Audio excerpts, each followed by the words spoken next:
നമ്മൾ യൂസ് ചെയ്യുന്ന skin care products നമ്മൾ ബ്ലഡ് സ്ട്രീമിലോട്ട് അബ്സോർബ് ചെയ്യും.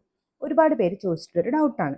സത്യത്തിൽ നമ്മൾ നോർമലി യൂസ് ചെയ്യുന്ന സ്കിൻ കെയർ കോൺസെൻട്രേഷനിലുള്ള പ്രൊഡക്ട്സ് ഒന്നും നമ്മളെ ബ്ലഡ് സ്ട്രീമിലോട്ട് അഫക്റ്റ് ചെയ്യാറില്ല. പക്ഷേ എന്തുകൊണ്ടാണ് ഇന്ന് പ്രഗ്നൻസിയുടെ സമയത്ത് ഇന്ന പ്രൊഡക്ട്സ് യൂസ് ചെയ്യരുതെന്ന് പറഞ്ഞതെന്ന് വെച്ചാൽ, നമ്മൾ വായിൽ കൂടെ എടുക്കുന്ന മെഡിക്കേഷൻ്റെ സമയത്ത് ഇതിനൊക്കെ സൈഡ് എഫക്ട്സ് ഉള്ളതുകൊണ്ട് തന്നെ അതിൻ്റെ സ്കിൻ കെയർ പ്രൊഡക്ട്സ് യൂസ് ചെയ്യാൻ പറ്റും. എക്സാമ്പിൾ പറയുകയാണെങ്കിൽ വിറ്റാമിൻ എ നമ്മൾ പ്രഗ്നൻസിയുടെ സമയത്ത് ടാബ്ലറ്റ്സ് ആയിട്ട് കഴിക്കാറില്ല. അതുകൊണ്ടാണ് നമ്മൾ റെറ്റിനോൾ പോലെയുള്ള സാധനം കഴിക്കരുത് എന്ന് പറയുന്നത്.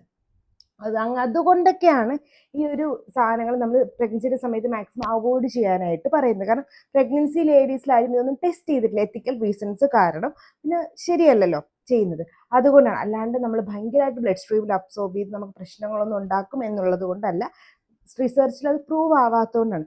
പക്ഷേ നമ്മൾ സ്കിൻ കെയറിൽ നമ്മൾ യൂസ് ചെയ്യുന്ന വേറെ ചില സാധനങ്ങളുണ്ട്, പ്രത്യേകിച്ച് മെഡിക്കലി പ്രിസ്ക്രൈബ്ഡ് ആയിട്ട് യൂസ് ചെയ്ത സാധനങ്ങൾ. അതായത് നമ്മൾ ഹൈഡ്രോക്വിനോൺ പോലെയുള്ള സാധനങ്ങളൊന്നും നമ്മൾ പൊതുവെ ലോങ് ടേമിൽ യൂസ് ചെയ്യാറില്ല. അങ്ങനെ യൂസ് ചെയ്യുമ്പോൾ നമ്മുടെ സ്കിൻ അത് അഫക്റ്റ് ചെയ്യും. അതുപോലെ മെർക്കുറി അടങ്ങിയ സാധനങ്ങൾ നമ്മൾ ഒരു ഹൈ കോൺസെൻട്രേഷനിൽ, അതായത് സ്കിൻ കെയറിൽ പ്രിസ്ക്രൈബ് ചെയ്യാത്തതിനേക്കാളും ഹൈ കോൺസെൻട്രേഷനൊക്കെ ചില സ്കിൻ വൈറ്റനിങ് ക്രീംസിൽ കാണാറുണ്ട്. അങ്ങനെയൊക്കെ ആണെങ്കിൽ അതൊക്കെ നമ്മുടെ ബോഡിയെ നന്നായിട്ട് അഫക്റ്റ് ചെയ്യും. അപ്പോൾ എന്തെങ്കിലും ഡോട്ട് കമന്റ് ബോക്സിൽ ചോദിക്കുക. ഇതുപോലത്തെ skin care and hair care വീഡിയോക്ക് ഫോളോ ചെയ്യാനും മറക്കണ്ട.